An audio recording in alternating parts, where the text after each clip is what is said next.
What's going on, guys? Today we'll be installing the Koni Special Active suspension on the S4. Now my rear shocks are completely blown out. The fronts don't look like they're blown out yet, but we're going to replace all of it today, as well as these control arms. So if you look in here, these control arms are sort of splitting up there on both sides of the car, both front and rear up here. So while we have those off to get the shocks out, we might as well replace them. So these shocks are supposedly an improvement on handling and comfort, which is a lot to promise from a shock. All right, so I think we'll start with the rear. So of course you got to take the wheel off. I got the car off the ground on the quick jacks, and the rear is not too bad. I have to take this wheel liner off, get that out of the way. The bolt on the bottom is a little bit tricky. I've helped my buddy out before with doing his. We put some Bilsteins on his. So let's get that wheel off and we'll get started. All right, the nut on the back of the shock here is a 21. So these are on here very tight.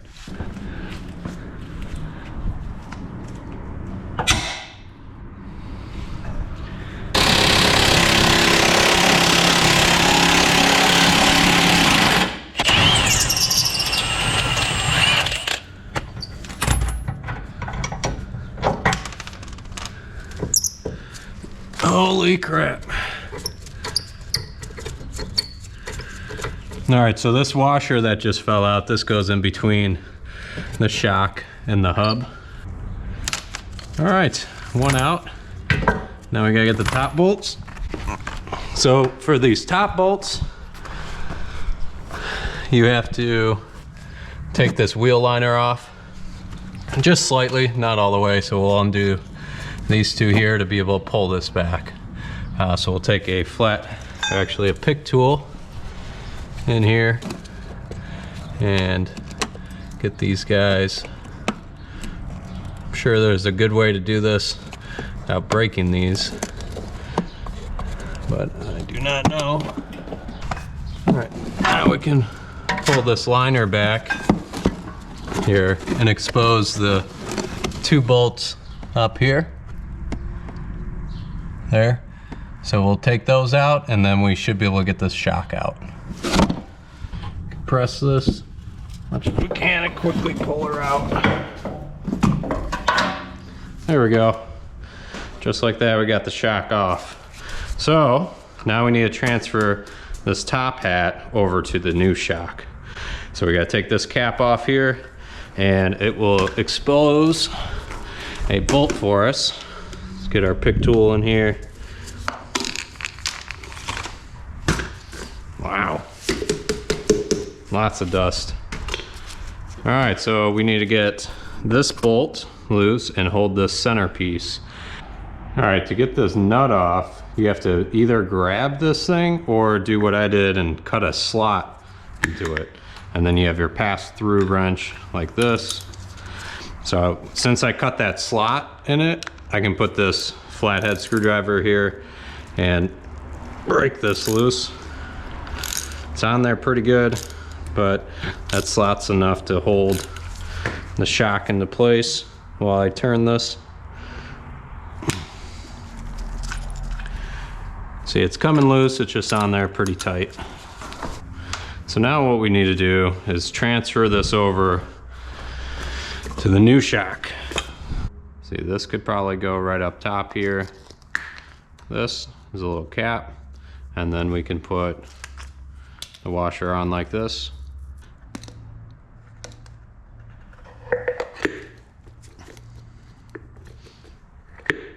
Just like that. Now we can put the nut back on. Looks like this is the new nut is 17. The Allen is 5 millimeters. All right, now this is ready to go back in the car. So just like when we're taking it out, we're gonna have to compress this thing, but it's gonna be a little bit more difficult. It's gonna probably rebound a little quicker. So we're gonna have to compress it and get it slotted in there. So for positioning this, it's got to be back like this, and then we're going to get these 2 bolts back in.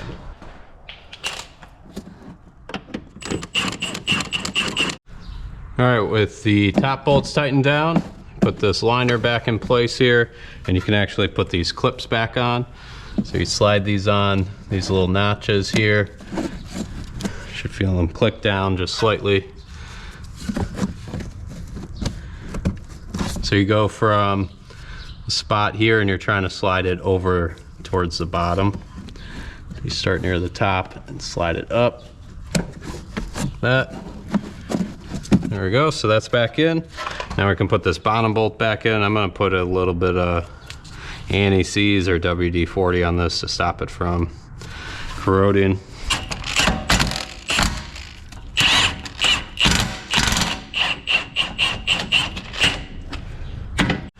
And don't be me and forget this washer between the shock and the hub. So I gotta take that back out and put this washer in.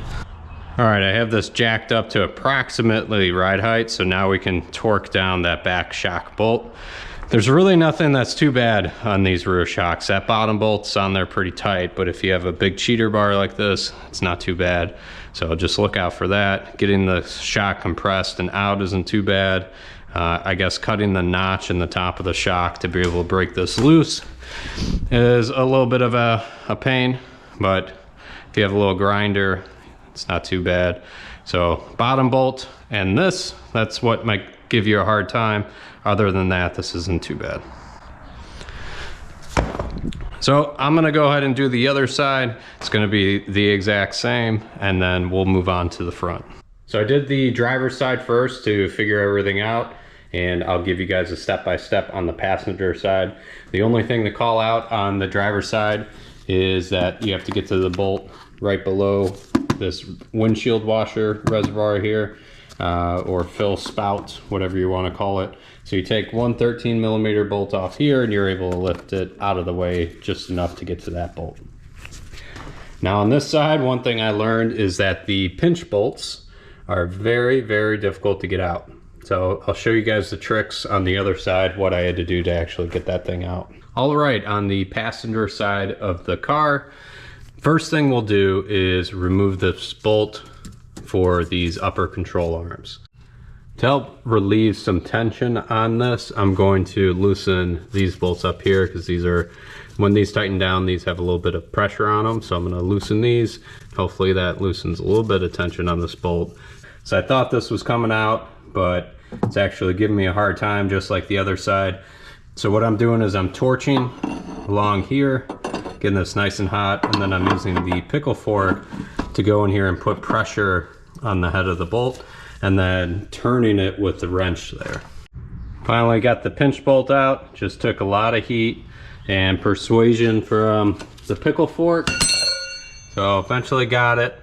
Now we can try to get these upper ball joints unseated from this arm here. So you have to have the pickle fork, and what I like to do is get this pickle fork wedged in here and then hammer it straight in. That'll help it pop. Then you leverage down, and you might have to do it a few times. Pull it back out, hammer it in, leverage down. These can be pretty stuck in there. Have the upper control arms disconnected. Now, gave me a really hard time getting those loose. Pickle fork helps a ton, but there's only so much you can do prying down on these. So you hammer it in, pry down, and then I actually had to turn the fork and hammer the fork up into the arm, apply a little bit more heat here, and it was a tough job trying to get these loose out of here. So I would definitely recommend, if you're doing this, if you're just replacing the shocks, get new upper control arms because you're most likely going to mutilate these. Now we can fully disconnect the bolts up here, take these upper control arms out. All right, now we have a few more bolts to loosen up. We'll take the upper sway bar end link bolt completely out. We'll loosen the bottom sway bar end link bolt. We'll take this bolt completely out here that holds this arm that connects to the shock. And then we'll take out the bolt here, the pinch bolt again, that holds that arm to the shock. here. So there's a nut on the back of that one. So we'll take that one out. Upper sway bar end link, lower sway bar end link, just loosen that one, and then we'll take that bolt out completely. Once all that's loose, then we just have the bolts on the top of the shock. And these bolts here, we got 4 of them. 1, 2, 3, 4. You'll take those out. And when we get to that step, we'll be spreading the pinch point here using a 1/4 inch socket and separating the arm from the shock. Once you separate the arm from the shock, then you can pull both of those out of here. One more step before you take the sway bar end link upper bolt off. You actually have to take off this little plastic cover here. So you take off these two 10mm plastic nuts here, and this little arch here slides right out. Once the upper bolt is removed and the lower one's loose, the end link can fall down and out of the way. This just helps with clearance when you're trying to maneuver this arm around and get the arm and shock out. All right, I have the bottom bolt for this arm out and the top pinch bolt. And I also have a 1/4 inch ratchet in here, spreading this spindle here. We're spreading the arm top where it connects to the shock. I use a flathead screwdriver to pry that open a little bit to get the wrench in there, but you put the wrench in there and then you turn it just so that the 1/4 inch head there is diagonal, and that spreads this this pinch point here. Next, remove the spreader from this arm here and get this arm out of the car. You want to try to do this before you loosen these top bolts so that the shock's in place. And what you do is you pry this arm, you get this separated as much as you can, and you get this arm angled and out this way towards the front of the car. So now we can remove these top bolts and take out the shock from the car. With the coilover out of the car, we can now start compressing the spring to remove the top hat. So to compress the spring, you need a spring compressor tool.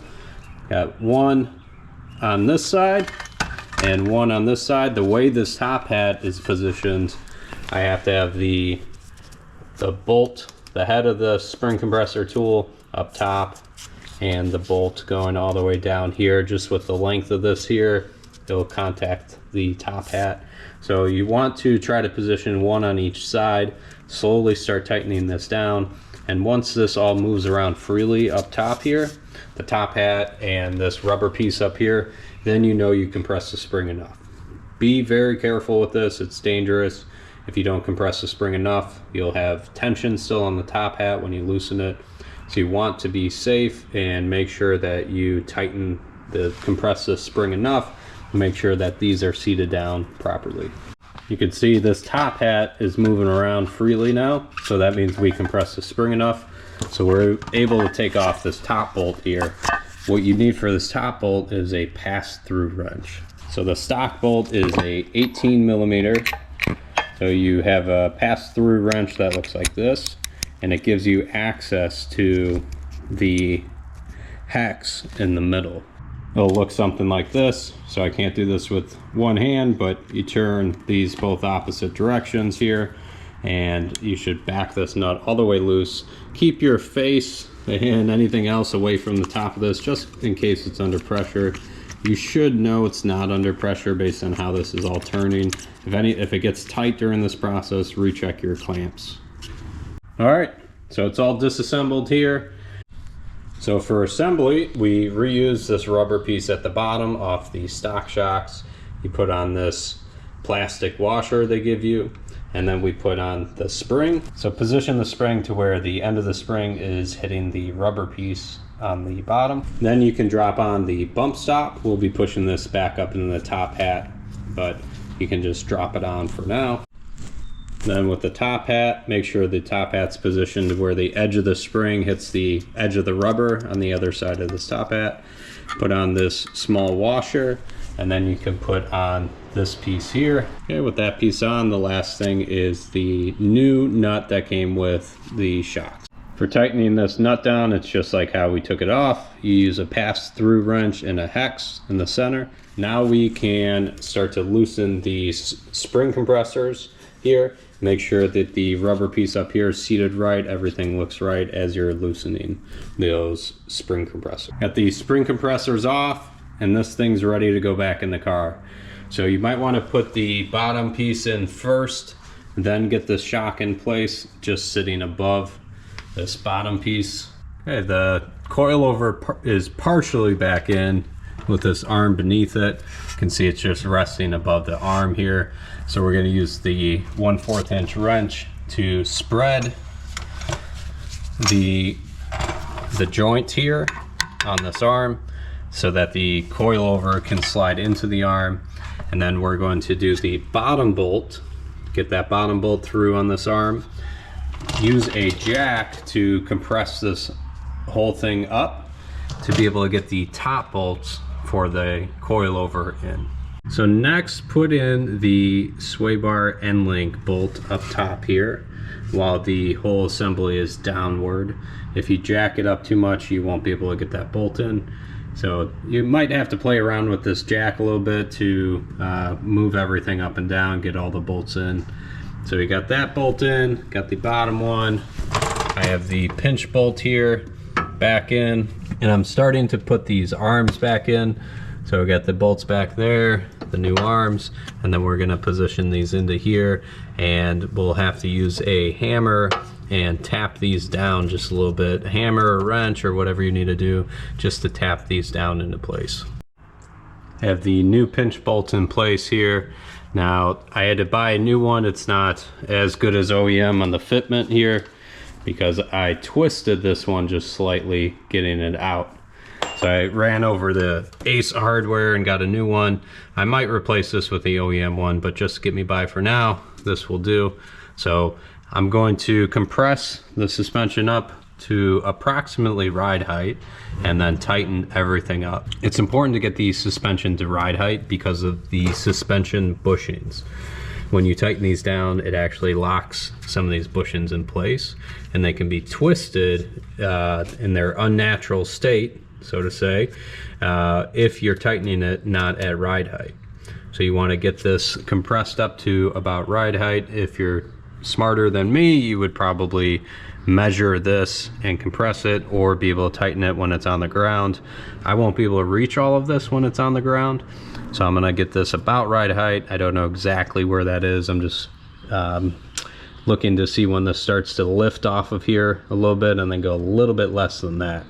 So compressing this and then tighten everything down on this suspension. All right, that about sums it up. I'm gonna drive on these shocks for about a week, and then I'll let you guys know what I think. All right, so it's been a week on the Koni Special Active shocks, and I have to say, I'm impressed. The ride comfort is definitely just as good as stock. In terms of performance, I would say it's a little bit better. It's not a night and day difference with stock.